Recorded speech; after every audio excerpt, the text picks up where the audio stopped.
Hey, Star Wars action figure collectors, this is Darth Phoenix 619 coming at you with another haul video. And first of all, I'm going to apologize. I have a cold or allergies, not sure. Just started really sneezing a great deal today and somewhat stuffy, so I apologize for that.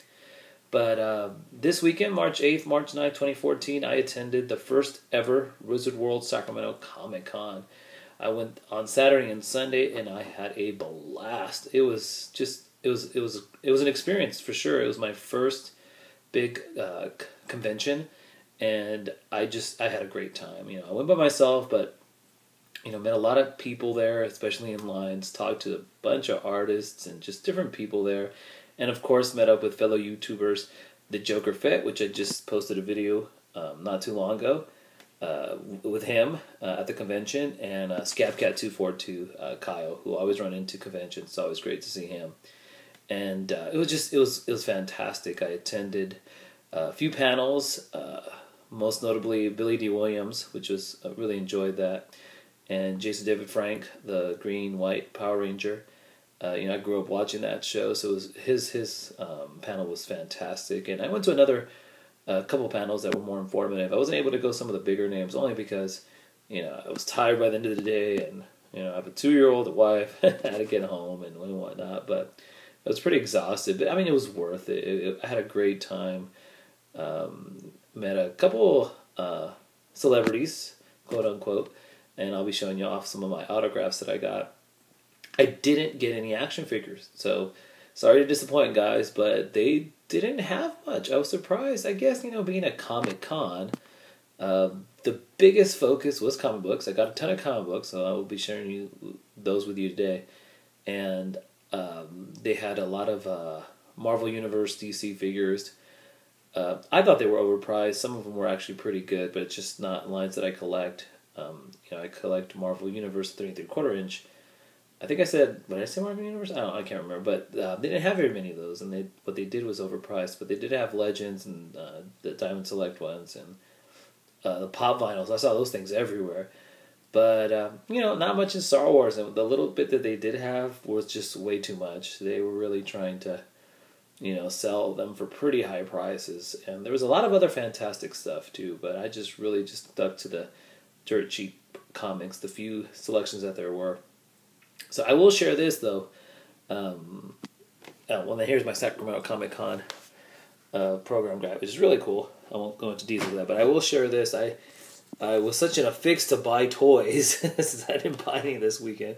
Then I went straight to Target and got some Lego sets that I've been wanting to get, but just were putting off because I was trying to save up my money. So, anyways, here's what I got. I got this Lego X-Wing Microfighters, and I was only interested in 2 of these sets, mainly because of the minifigures. The X-Wing pilot is fantastic. The print on this guy is beautiful. It's a cute little build too. Got the Clone Turbo Tank, mainly because I wanted the Phase 2 clone. So that's pretty much for this line. It was the only 2 I wanted from the 6. And I got some battle packs. I got the one with the Death Star Gunner and the Royal Guard. So it comes with this little machine type thing that's actually pretty cool. And then so it comes with 2 Royal Guards, 2 Death Star Gunners, and this right here, the Kashyyyk Battle Pack that comes with the 41st Elite. It's got the Scout Trooper one and the Phase 2 standard type clone.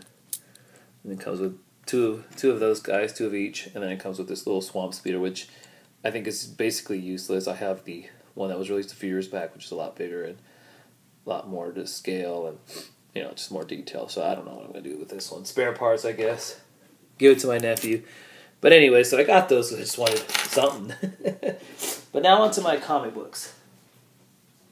So, bear with me here. So I got this one, which is a local artist. I thought this looked really cool.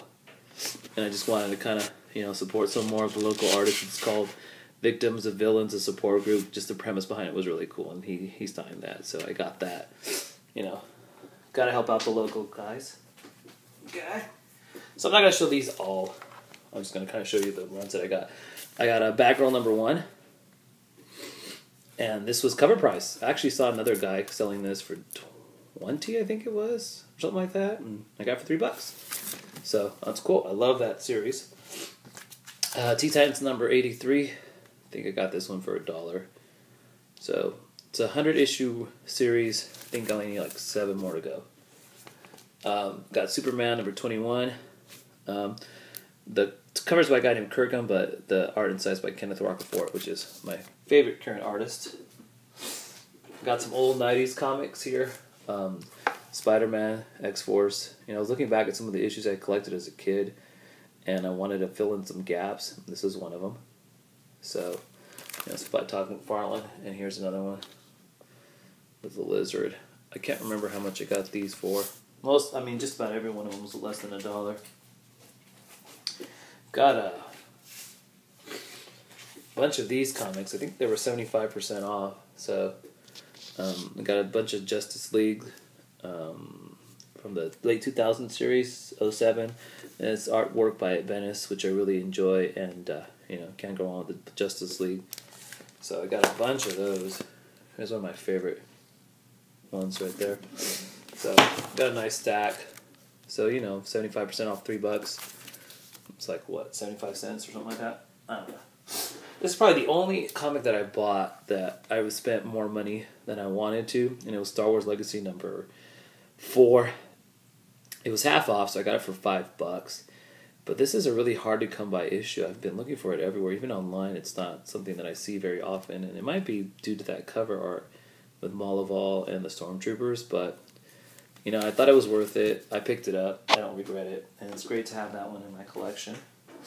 The next few comics I got them for 20 cents each. They were 5 for $1. So mostly Star Wars. So Dark Times, Spark Remains. Another Dark Times, number 16 from the original series. I actually almost completed that. I got a lot of Star Wars. Got 4 of these from the new series. And, I got the first 4 or 5 issues and I kind of dropped off. So, we got 7 through 10. So those were 20 cents. Dawn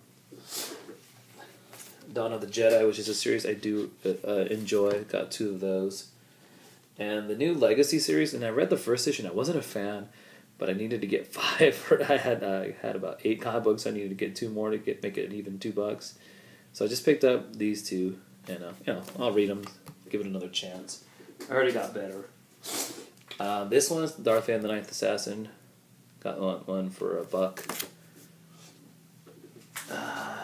Next, I got some Gen 13 comics. These were, I think they were 50 cents each. So J. Scott Campbell, love him, love Gen 13, and I have some holes to fill. So I got those. I got this one just because it was just a great looking cover, and it's something I never picked up as a kid. It's Liefeld. I know it gets a lot of heat, but I do like his artwork, and it's just one of the earlier appearances of Cable. And this was like $1.25. So, and then I filled in a lot of gaps in my X Factor early 90s run, and these were all 75% off. So $2.50, take away 75%. It's probably, I don't know, like 60-something cents. I got a ton of stuff from this one booth, and I think they undercharged me. It was only $8, and I must have picked up like 25 copies, 25 comic books. So those are all X Factor. And then I got these X-Men comics. So along with those X Factor, these X-Men comics, and the New Mutants one, I think a Spider-Man comic book, they were all $8. So those were $1 each, but I'm pretty sure they didn't charge me right. Just more of 90s X-Men that I need to, gaps in my collection that I need to fill. And now on to the autographs. So, excuse me. So Chris Claremont, who most of you comic book fans know, is a great, fantastic writer. When I first started reading comics, it was his writing that really got me into it, and it was X-Men. He's been writing. He wrote X-Men for like 17 years or so, and he was there, so I was able to get his autograph, and he signed this issue of Uncanny X-Men, and I'll kind of back up the. I have a lot of Chris Claremont issues. I didn't know which one I wanted to go with, but this is one of my favorite issues. It's the 275th issue, Spectacular, and it was awesome to meet him.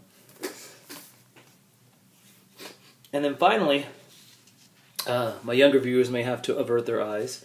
Sarah Underwood was there, and for those of you who know Sarah Underwood, especially my G4 people who used to watch the G4 video game channel, she was a host on Attack of the Show. She does some cosplaying. She was a Playmate of the Year, and I just, I think she's gorgeous, and my wife's actually a big fan. So I went to go meet her, and I got her autograph. And most of the pictures they had were semi-nude, so I apologize for that. But, here she is, for those of you who don't know her. And there is to Tony and Nancy, so she made it out to both myself and my wife. Lots of love to you both. Sarah Underwood, real sweet person. She was real nice, and so I got that. So that's pretty much it. That's my haul, my comic haul. And I'll be showing some footage and some pictures in a future video in the next couple of days. So look out for that. And until next time, you guys, hope I haven't bored you with all these comics. May the force be with you.